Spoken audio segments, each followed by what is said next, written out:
안녕하십니까. 박훈탁TV입니다. 미국 민초가 군산 복합체에게 무서운 반격을 가하고 있습니다. 러시아 외교장관 라브로프가 푸틴 암살 시도는 미국의 결정이라고 주장했는데 전 CIA 직원이 푸틴에 대한 드론 공격은 미국의 결정이라고 맞장구를 쳤습니다. 미국인의 절대다수 75%가 주류 매체를 신뢰하지 않고 있습니다. 미국 민초가 군입대 거부로 군산 복합체에게 무서운 반격을 가하고 있습니다. 방송 전에 한 말씀 드리겠습니다. 여러분들 잘 아시다시피 제가 해임 취소 행정소송 진행하고 있습니다. 광주와 제기한 터무니없는 손해배상 청구 소송도 준비하고 있습니다. 제가 매우 어렵습니다. 여기 후원 계좌 있습니다. 자율 구독료 부탁드리겠습니다. 금요일 인도를 여행하던 라브로프 러시아 외교장관이 수요일 크렘린에서 발생한 푸틴 대통령 집무실을 겨냥한 드론 공격에 관한 성명에서 이것은 우크라이나가 미국의 승인 없이 단독으로 할 수 있는 작전이 아니라고 잘라 말했고 구체적인 행동으로 대응하겠다고 덧붙였습니다. 이 성명은 푸틴의 페스코프 대변인이 이러한 공격 결정이 키우가 아니라 워싱턴에서 만들어졌다고 말한 다음 날에 나왔습니다. 페스코프는 우크라이나가 미국이 하라는 대로 하고 있다고 주장했습니다. 세르게이 리아브코브 외교부 차관은 목요일 밤 페르비 TV 채널과 인터뷰에서 우리는 미국과의 관계가 개방된 무력 충돌의 심연에 빠지지 않도록 노력하고 있습니다. 우리는 이미 이 심연의 가장자리에 와 있습니다. 라고 말했습니다. 그는 러시아와 미국이 접촉을 유지는 하고 있는데 문제는 신뢰가 부족하다는 점이라고 말했습니다. 그는 미국이 오랫동안 공개적인 하이브리드 전쟁을 벌이면서 우크라이나 분쟁에 직접적인 역할을 해왔다고 강조하면서 우크라이나는 그들의 손에 있는 도구에 불과합니다. 그들의 목표는 국제적인 존재로서 주권적이고 독립적인 러시아를 파괴하는 것입니다. 우리 국가 체제의 토대를 직접적으로 침해하는 것입니다. 라고 덧붙였습니다. 러시아의 직업 외교관이고 주 인도 러시아 대사이자 지정학 평론가 MK 바드라 쿠마르가 푸틴 암살 미소 이후 상황의 핵심을 찔렀습니다. 문제의 핵심은 키예프가 엄청나게 선전한 반격에 실패할 운명이라는 서구의 광범위한 예측이라고 그가 말합니다. 그는 러시아의 패배에 대한 서구 전체의 이야기가 거짓으로 드러났고 키예프의 군사적 기량에 대한 신호가 사라졌기 때문에 집단 서방이 딜레마에 빠졌다고 지적합니다.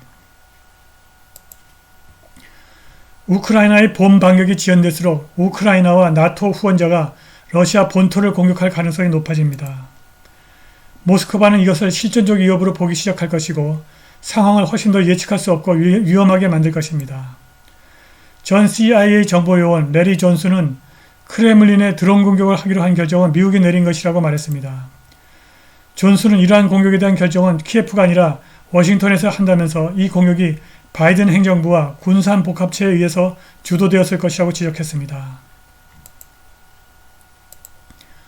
워싱턴은 우리가 이것을 알고 있다는 것을 분명히 이해해야 한다고 존슨은 기자들에게 말했습니다. 그는 또한 이 드론 공격이 미국이 이 분쟁에 더 깊게 관여하도록 러시아를 주요 단계로 끌어올리려는 시도라고 덧붙였습니다. 그리고 존슨은 미국이 러시아와 군사적으로 맞서고 그 대결에서 살아남을 위치에 있지 않다고 잘라 말했습니다. 민주당 대통령 후보 로버트 케네디 주니어는 드론 공격 시도를 위험한 확대라고 비난했습니다. 러시아가 국회의사당에 드론 공격을 가한다면 어떻게 대응할지 상상해 보십시오. 우리는 전쟁을 확대시키려는 이러한 미친 시도를 중단해야 합니다. 라고 케네디는 말했고 쿠바 미사일 위기를 성공적으로 해소한 존 F 케네디 대통령이 다시는 러시아에게 굴욕과 핵전쟁 중 하나를 선택하도록 강요하지 말라고 경고했다면서 우리는 그의 조언에 귀를 기울여야 한다고 덧붙였습니다. 이렇게 미국과 세계를 핵전쟁으로 몰아가는 미국 주류 매체와 군산 복합체에 대한 미국 민초의 반격이 시작되었습니다.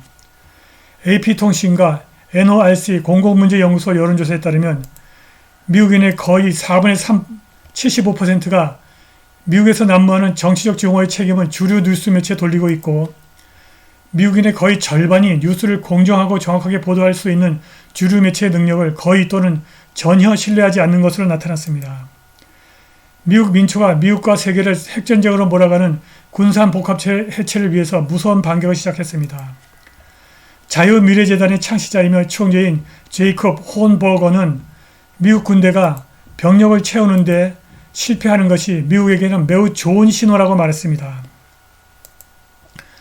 병력 충원 실패는 마침내 미국 사람들이 미국이 군사국가가 되어 내부에서 무너지고 있는 사실을 파악했다는 신호라는 겁니다. 호언버거가 계속 말합니다. 우리나라는 상대적으로 작고 기본적인 육군을 가진 제한된 정부공화국으로 건국된 나라입니다. 만일 헌법이 오늘날 우리가 살고 있는 이러한 안보국가의 형태를 제안했다면 우리 조상들이 그것을 받아들였을 가능성은 없습니다. 그것은 미국이 연합규약에 따라 계속 운영된다는 것을 의미했을 것입니다. 연방정부의 권한이 너무 약해서 심지어 세금을 부과할 능력조차 없는 정부 구조였습니다. 우리 미국의 조상들은 상비군을 싫어했는데 당시 상비군은 오늘날 우리가 보고 있는 거대한 군사정보기관을 설명하기 위해서 사용된 용어였습니다. 우리 미국의 조상들은 자유와 복지에 대한 가장 큰 위협이 러시아, 중국 또는 다른 외국 정권에 있지 않다는 것을 알고 있었습니다. 그들은 시민의 자유와 복지에 대한 가장 큰 위협이 그들 자신의 정부, 특히 사람들에게 의지를 강요하는 엄청나게 강력한 군사정보기관을 가진 정부에 있다는 것을 알고 있었습니다. 대부분의 미국인이 애국자라고 생각하는 제임스 매디슨은 외국의 위험에 대한 방어수단은 항상 국내에서 폭정의 도구였다고 말했습니다. 작은 군대를 가진 제한된 정부공화국은 약 150년 동안 우리 미국의 정부 체제였습니다. 그러나 제2차 세계대전 이후 국가통제론자들은 연방정부를 우리 조상들이 반대했던 유형의 정부, 즉 그들이 상비군이라고 불렀고 오늘날 우리가 안보국가라고 부르는 형태로 전환했습니다. 국가주의자들은 모스크바를 기반으로 세계를 장악하려는 국제공산주의 음모가 있다고 주장했고 헌법 수정도 없이 혁명적 변화를 정당화했습니다. 연방정부는 암살, 고문, 무기한 구금, 쿠데타, 제재, 침략과 같이 공산정권이 행사했던 것과 동일한 전능하고 전체주의적인 권력을 휘두를 수 있도록 안보국가로 전환되어야 한다고 국가주의자들이 말했습니다. 국가주의자들은 이것이 미국의 공산화를 막는 유일한 길이라고 떠들었습니다.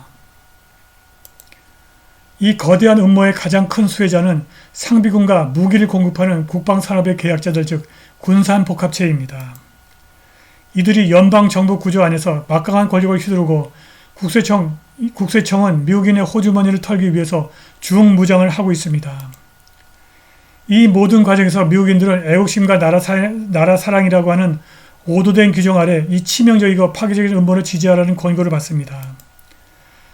미국인의 군입대 거부가 국가주의자들의 거대한 음모에 대한 무서운 반격이라는 것입니다. 미군이 계속 병력 충원에 실패한다면 상비군이 줄어들 수밖에 없고 군산복합체의 영향력도 감소할 것입니다. 이러한 추세가 이어진다면 주한미군도 줄어들 수밖에 없습니다. 우리의 안보는 우리가 책임진다는 각오를 다져야 할 때입니다. 오늘 방송은 여기까지입니다. 감사합니다.